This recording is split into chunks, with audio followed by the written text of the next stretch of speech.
नमस्कार, आप देख रहे हैं न्यूज नेशन। खबर का टुकट में आप सभी का स्वागत है। आपके साथ मैं हूं सबीना तामंग। देखो तमाम बड़ी जरूरी खबरों के साथ हम हाजिर हैं। शुरुआत यहां पर करेंगे इस वक्त की बड़ी खबर के साथ, जो कि जम्मू कश्मीर के अखनूर सेक्टर से हमारे पास में आ रही है। सीज फायर का उल्लंघन एक बार फिर से पाकिस्तान की तरफ से किया गया। आपको जानकारी दे दें कि एक बार फिर से पाक की नापाक हरकत यहां पर सामने आई है। सीज फायर का उल्लंघन अखनूर सेक्टर में एक बार फिर से पाकिस्तान की तरफ से किया गया और रात भर सीज फायर का उल्लंघन यहां पर किया गया है। हालांकि भारतीय जवान भी लगातार मुंहतोड़ जवाब दे रहे हैं। इस वक्त की बड़ी खबर जम्मू कश्मीर के अखनूर से सामने आई है, जहां पाकिस्तान की तरफ से रात भर फायरिंग हुए हैं।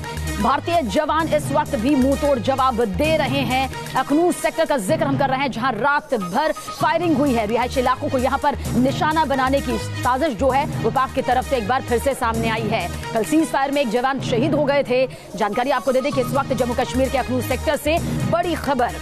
शहनवाज हमारे संवाददाता ज्यादा जानकारी के लिए। शहनवाज, क्या कुछ इस वक्त हालात बने हुए एक बार फिर से पाक की नापाक हरकत सामने आई?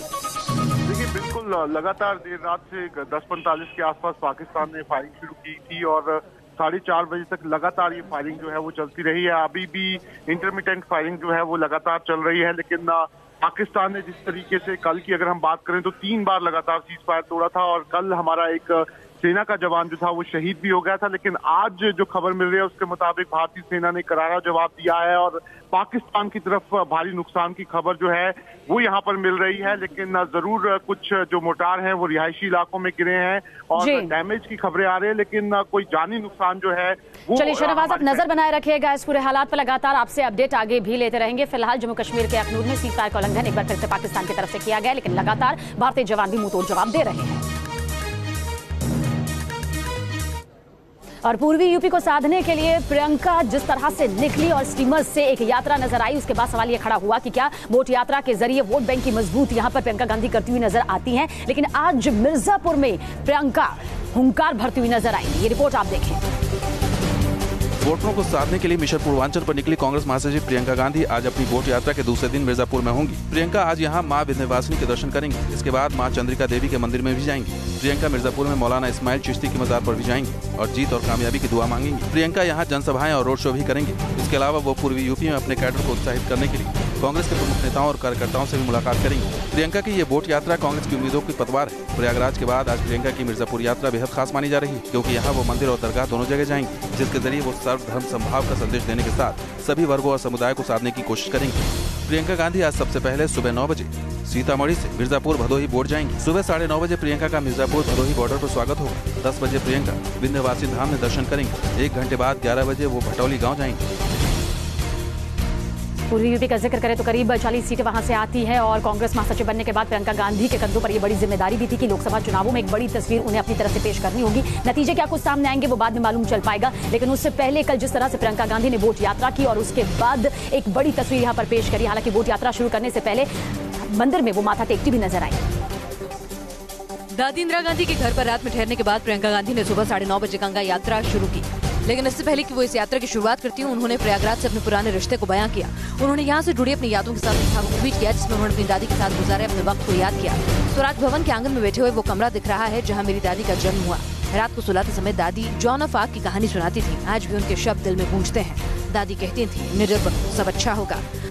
प्रचार का आगाज प्रियंका ने बड़े हनुमान मंदिर पहुंचकर किया। फिर उन्होंने किला स्थित अक्षवट और सरस्वती कूप के दर्शन किए। फिर संगम पहुंची। संगम में त्रिवेणी की आरती उतारने के बाद नाव पर बैठकर गंगा के पास अरेल गई। इसके बाद मोटर बोट में सवार होकर गंगा यात्रा शुरू हो गई। प्रियंका गांधी ने बोट पर इलाहाबाद यूनिवर्सिटी की छात्राओं से बातचीत की। प्रियंका गंगा किनारे गाँव के लोगों का अभिवादन स्वीकार करते हुए आगे बढ़ी। बता दें कि प्रियंका की गंगा यात्रा 3 दिन तक चलेगी, जिसमें प्रियंका गांधी 140 किलोमीटर की यात्रा तय कर पीएम मोदी के संसदीय क्षेत्र वाराणसी पहुंचेंगी। और अब खबर लेंगे देश की राजधानी दिल्ली से, जहां पर एक हैरान कर देने वाली चोरी की वारदात सीसीटीवी कैमरे में कुछ इस तरह से कैद हो गई। चोर किस तरह से कार को धक्का देकर चोरी करते नजर आए, इस तस्वीर के जरिए आप भी देखें। राजधानी दिल्ली के लक्ष्मी नगर से कार चोरी की एक हैरान करने वाली तस्वीर सामने आई। यहाँ चोर इतने बेखौफ हैं कि कार को धक्का लेकर उड़ा ले गए। वारदात 12 मार्च सुबह 6:22 की। नितिन त्यागी नाम के शख्स की कार किशनकुंज कॉलोनी में एक घर के बाहर पार्क थी। सीसीटीवी कैमरे में दिखाई दे रहा है कि एक कार इसके पास ही आकर रुकती है। सुबह का वक्त होने के कारण कई लोग भी सीसीटीवी कैमरे में दिखाई दे रहे हैं, लेकिन चोरों को इसका कोई डर नहीं। चोर कार पर हाथ साफ कर वहां से निकलने की कोशिश करते हैं, लेकिन कार स्टार्ट नहीं होती। इसके बाद कार चुराने के लिए जो वो करते हैं उसने हर किसी को हैरान कर दिया। ये अपनी कार से चोरी की कार को धक्का मारने लगते हैं। देखिए कैसे ये चोरी की कार को अपनी कार से पीछे से धक्का मारते हैं। इस दौरान चोरी की कार एक बार रुक जाती है तो चोर दोबारा धक्का मारते हैं और फिर यहाँ से छूमंतर हो जाते हैं। ये लोग चोर आए हैं, वैगनआर गाड़ी से आए हैं 2 बंदे जिसमें नज़र आ रहे हैं, ये चुराने वाले हैं। इन्होंने अपना पूरा जो भी प्रोसेस होता है चुराने का वो करने के बाद और सुबह 6 मतलब इनफैक्ट जो यहाँ पे मौजूद लोग थे, लोगों के मतलब जो सफाई कर्मचारी आते हैं वो और गाड़ी धोने वाले आते हैं, उनके सामने मौजूद होते हुए सुबह 6 बजे के टाइम पे ये गाड़ी वहाँ से लेके चले गए। पुलिस ने केस तो दर्ज कर लिया है, लेकिन अब तक उसके हाथ खाली हैं। Team News nation. और कुछ दिनों पहले एक वीडियो सामने आया था जिसमें भगोड़ा नीरव मोदी किस तरह से लंदन की सड़कों में घूमता नजर आया था। सवाल पूछने पर नो कमेंट कहते हुए आगे मुस्कुराते हुए बढ़ गया। तो उसके बाद तमाम सवाल यहाँ पर खड़े हुए थे। अब लंदन की वेस्टमिंस्टर कोर्ट ने एक वारंट जारी कर दिया, यानी जिसके तहत नीरव मोदी की गिरफ्तारी कभी भी किसी भी वक्त हो सकती है। रिपोर्ट आप देखें। पंजाब नेशनल बैंक घोटाले के मुख्य आरोपी नीरव मोदी पर शिकंजा कस गया है।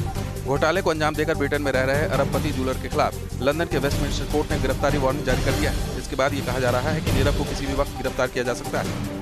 हाल ही में नीरव मोदी लंदन में देखा गया था।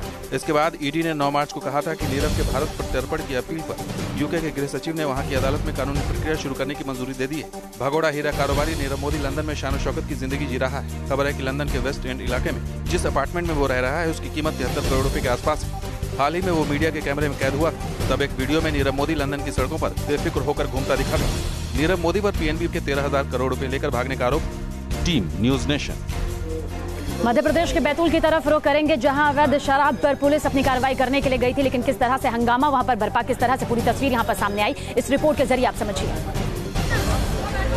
रात के अंधेरे में बीच सड़क पर हंगामा हुआ। पुलिस वालों के साथ झड़प और गाली गलौज भी हुई। इतना ही नहीं, पुलिस वालों पर तलवार से हमला करने की कोशिश भी की गई। हंगामे और मारपीट की ये तस्वीरें मध्य प्रदेश के बैतूल शहर से आई, जहां पुलिस और आबकारी विभाग की टीम को जबरदस्त विरोध का सामना करना पड़ा। हालात ये हो गए कि महिलाएं भी लाठी डंडे लेकर पुलिस वालों के सामने आ गई। दरअसल होली और चुनाव पर चौकसी के चलते आबकारी विभाग की टीम पुलिस के साथ एक घर पर रेड करने गई थी। पुलिस को वहां अवैध शराब की खबर मिली थी। पुलिस ने कार में जैसे ही तलाशी लेनी शुरू की, वहां हंगामा खड़ा हो गया। पुलिस को कार में 4 तलवारें और अवैध शराब मिली। बताया जा रहा है कि इसी बीच सतनाम नाम के एक शख्स ने पुलिसकर्मी पर तलवार से हमला करने की कोशिश की। इतना ही नहीं, घर की महिलाएं भी सड़क पर उतर आईं। पुलिस से उनकी काफी देर तक कहासुनी होती रही। बाद में पुलिस ने सख्ती दिखाते हुए सतनाम को गिरफ्तार कर लिया। Team News nation. और अब रुख करते हैं प्रयागराज की तरफ, जहां पर अवैध हथियारों का जखीरा पुलिस के जरिए धर दबोचा गया। और किस तरह की तस्वीर यहां पर सामने आई अवैध हथियारों को लेकर, इस रिपोर्ट के जरिए देखिए। चुनाव से पहले प्रयागराज में पुलिस को बड़ी कामयाबी हाथ लगी। पुलिस ने करैली थाना क्षेत्र में अवैध रूप से चल रही असलहा फैक्ट्री का भंडाफोड़ करते हुए गिरोह के 2 सदस्यों को गिरफ्तार किया है। पुलिस ने फैक्ट्री से अवैध असलहों का जखीरा बरामद किया है। हमारी प्रयागराज पुलिस ने बहुत ही तेज रफ्तार से काम करते हुए इन पे नियंत्रण पाया है और कोई भी अप्रिय घटना जो घटित होती उसके खिलाफ ये बहुत ही बड़ी प्रिवेंटिव एक्शन है। फैक्ट्री से असलहा बनाने के उपकरण भी बरामद किए गए। पुलिस की माने तो फैक्ट्री में अवैध असलहों को 5,000 रुपए की कीमत पर बेचा जाता था। प्रयागराज से सटे जिले कौशाम्बी, प्रतापगढ़, फतेहपुर में तमंचों की अवैध बिक्री किया करते थे। चुनाव से पहले पुलिस इस कार्रवाई को बड़ी कामयाबी मान रही है। Team News nation. और अब खबर लेंगे यूपी के बागपत से, जहां पर एक शख्स का बेरहम चेहरा सामने आया। पति ने अपनी पत्नी की बेरहमी से हत्या कर दी और उसके बाद अपने 8 महीने के बच्चे को पड़ोसी में घर में छोड़कर वो फरार हो गया। पुलिस पूरे मामले की तफ्तीश में फिलहाल जुट गई है। यूपी के बागपत में महिला की हत्या की सनसनीखेज वारदात सामने आई। एक शख्स ने धारदार हथियार से पत्नी की गला रेत कर बेरहमी से हत्या कर दी। हत्या करने के बाद आरोपी अपने 8 महीने के बच्चे को पड़ोसी को सौंप कर फरार हो गया। मकान के अंदर कमरे में चारपाई पर महिला का शव पड़ा हुआ था। पुलिस ने घटनास्थल से चाकू और रस्सी बरामद की। पुलिस ने आरोपी के खिलाफ केस दर्ज कर मामले की जाँच शुरू कर दी। पत्नी की गला रेत करके हत्या कर दी है और यहाँ से फरार हो गया है। उसके पास एक 7-8 महीने का बच्चा था, वो पड़ोस में दे करके चला गया है। लोग पता कर रहे हैं कि आखिर में इस घटना का मोटिव क्या है और उसको अरेस्ट करने के लिए हमने 3-4 टीम लगा दी है। बहुत जल्दी हम उसको गिरफ्तार करेंगे। वहीं महिला की हत्या के बाद पड़ोस के लोग सन्ने। लोग इस बात से हैरान हैं कि आखिर कोई अपनी पत्नी की इतनी बेरहमी से कैसे हत्या कर सकता है। महिला की दिन दहाड़े हत्या के बाद इलाके में दहशत। Team News nation. Lucknow railway station पर उस वक्त हड़कंप मच गया। मुसाफिरों में उस वक्त हैरानी और परेशानी जाग उठी जब वहां पर कुछ जवान पहुंचे और तलाशी वहां पर लेने लगे, लेकिन बाद में मालूम चला कि ये मॉक ड्रिल थी जिसकी प्रैक्टिस यहां पर की जा रही थी। रिपोर्ट आप देखें। रेलवे स्टेशन पर धड़धड़ाते हुए पुलिस बल के जवान पहुंचे तो मुसाफिरों में हड़कंप मच गया। पुलिस वालों ने रेलवे स्टेशन पर पहुंचते ही प्लेटफॉर्म को खाली करा लिया। माइक पर मुसाफिरों से पीछे हटने की गुजारिश का अनाउंसमेंट किया जाने लगा। दूरी बनाए रखें, पीछे रहे। हर पुलिसकर्मी मुस्तैद था। तुरंत मौके पर डॉग स्क्वाड को बुलाया गया और खोजी कुत्तों ने आखिरकार प्लेटफॉर्म पर छिपाए गए बम को ढूंढ निकाला। तब जाकर पुलिस अधिकारियों के साथ साथ मुसाफिरों को भी चैन की सांस मिली। ये तस्वीरें लखनऊ के चारबाग स्टेशन की हैं, जहां पुलिस ने एक मॉक ड्रिल की एक्सरसाइज को अंजाम दिया। पुलिस ने यहां एक बम को निष्क्रिय करने का अभ्यास किया। अधिकारियों के साथ पुलिसकर्मी अचानक स्टेशन पर पहुंचे और बम को ढूंढकर उसे नाकाम किया। Team news nation. आचार संहिता लागू हो गई है, इसलिए पुलिस की पैनी नजर लगातार बनी हुई है। दिल्ली देहरादून हाईवे पर आपको बता दें, चेकिंग के दौरान एक कार से 11 लाख रुपए कैश बरामद किए गए। पूरी खबर क्या है देखिए। जब्त किए गए नोटों की यह तस्वीर यूपी के मुजफ्फरनगर की है, जहां पुलिस ने चेकिंग के दौरान 2 कारों से 11 लाख रुपए कैश बरामद की। दरअसल लोकसभा चुनाव की वजह से आदर्श आचार संहिता लागू है। इसी के मद्देनजर दिल्ली देहरादून नेशनल हाईवे पर चेकिंग अभियान चल रहा था। इस दौरान पुलिस ने एक कार से 7.5 लाख रुपए जब्त की, जबकि दूसरी कार से करीब 3.5 लाख रुपए बरामद किए गए। पुलिस दोनों कार सवारों को हिरासत में लेकर पूछताछ कर रही है। जैसा कि आपको पता है कि आदर्श आचार संहिता लागू है और इस संबंध में लगातार हमारे द्वारा चेकिंग की जा रही है। चुनाव आचार संहिता लागू होने के बाद चुनाव में काले धन का इस्तेमाल रोकने के लिए पुलिस और आयकर विभाग चौकस है। Team news nation.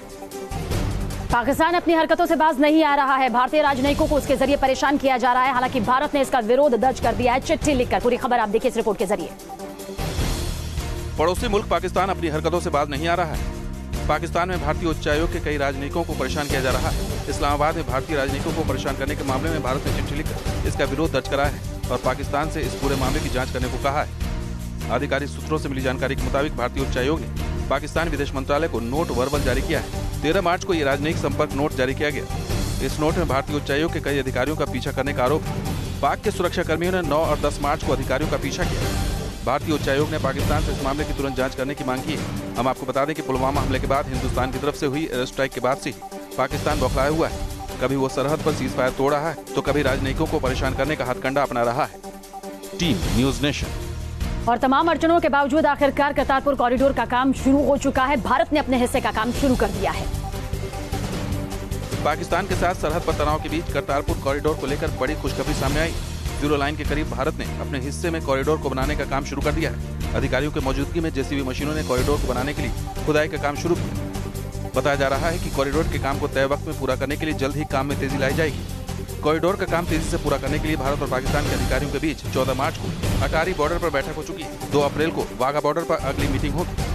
भारत ने पाकिस्तान से साफ कर दिया है कि करतारपुर जाने वाले तीर्थयात्रियों की भावनाओं के साथ कोई समझौता नहीं होगा। ये कॉरिडोर पाकिस्तान के करतारपुर को भारत के गुरदासपुर से जोड़ेगा। करतारपुर कॉरिडोर पूरा होने के बाद सिख श्रद्धालु सरहद पार बने करतारपुर साहिब के दर्शन कर सकेंगे। Team news nation.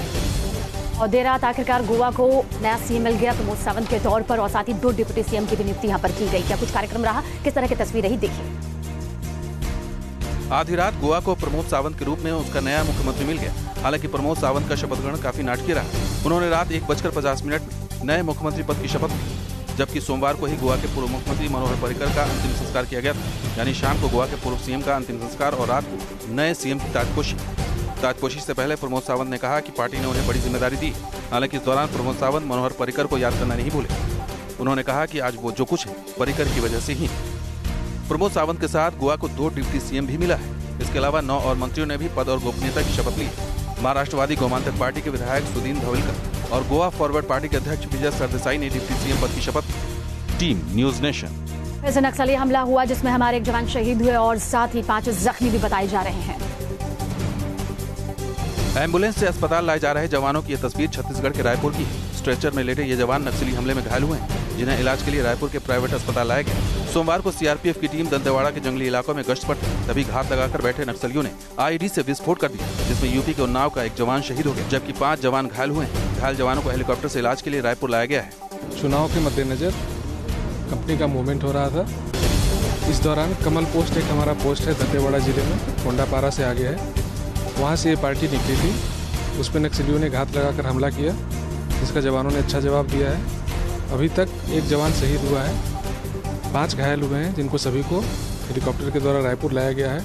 छत्तीसगढ़ के गृह मंत्री ताम्रध्वज साहू और डीजीपी दुर्गेश माधव अवस्थी घायल जवानों को देखने अस्पताल पहुंचे। Team news nation. इंडोनेशिया में तूफान से तबाही मची हुई है। करीब 77 लोग अब तक अपनी जान गंवा चुके हैं। देखिए क्या कुछ हालात बने हुए हैं। चक्रवाती तूफान और बाढ़ से तबाही की तस्वीरें इंडोनेशिया के सेंतानी की है, जहां तूफान के बाद आए सैलाब से भारी तबाही हुई है। चक्रवाती तूफान से हजारों मकान तबाह हो गए। तूफान के बाद आई बाढ़ में कई पुल बह गए। अचानक आई बाढ़ से करीब 77 लोगों की सांसें थम गई। पाम्पुआ इलाके में राहत बचाव के दौरान मलबे से एक जिंदा बच्चे को निकाला गया। मासूम की सांसें चल रही थी और जैसे ही रेस्क्यू टीम को इसका अंदाजा लगा, उन्होंने बच्चे को सुरक्षित बाहर निकाल लिया। बच्चे को तुरंत अस्पताल पहुंचाया गया। यहाँ अभी भी जिंदगी की तलाश में सर्च ऑपरेशन जारी है। 43 लोग अभी लापता हैं। राहत और बचाव कर्मियों को बाढ़ और कीचड़ की वजह से रेस्क्यू में दिक्कतें आ रही। वहीं बाढ़ से प्रभावित करीब 8,000 लोगों को राहत शिविरों में भेजा गया है। Team news nation. बीएसपी प्रमुख मायावती और एसपी प्रमुख अखिलेश यादव देवबंद से साझा रैली आज करने जा रहे हैं। क्या कुछ बड़ी तस्वीर रहने वाली, इस रिपोर्ट के जरिए आप समझेंगे। देवबंद और शाकुंभरी धाम यूपी में चुनावी रणभेरी बजेगी तो यही दो जगह लोगों की दिलचस्पी और जिज्ञासा का केंद्र होंगी। वजह है योगी आदित्यनाथ का ऐलान। खबरें हैं कि योगी आदित्यनाथ शाकुंभरी देवी से अपने चुनाव प्रचार का आगाज करेंगे। शाकुंभरी देवी के नजदीक ही देवबंद से बीएसपी सुप्रीमो मायावती और अखिलेश यादव की साझा रैलियों से आगाज की खबरें हैं। तो क्या शाकुंभरी देवी से चुनाव प्रचार का आगाज कर योगी सीधे सीधे गठबंधन को चुनौती देने का इरादा रखते हैं? हालांकि चुनावी मौसम में धाम आशीर्वाद का दौर भी चल रहा है। प्रियंका गांधी मां गंगा को नमन करते हुए धाम दर्शन कर रही हैं, तो फिर योगी तो संत हैं। मुमकिन है कि वो भी देवाशीष से ही चुनावी समर में कूदना चाह रहे हों। लोकसभा चुनाव की हुंकार यहां पर भरी जा चुकी है, लेकिन अब नजरें प्रधानमंत्री नरेंद्र मोदी के ऊपर बन रही फिल्म पर भी टिकी हुई है, जिसमें अभिनेता के तौर पर विवेक ओबराय हैं। क्या कुछ लुकआउट सामने आया है पोस्टर के तौर पर, वो भी आपको दिखाते हैं।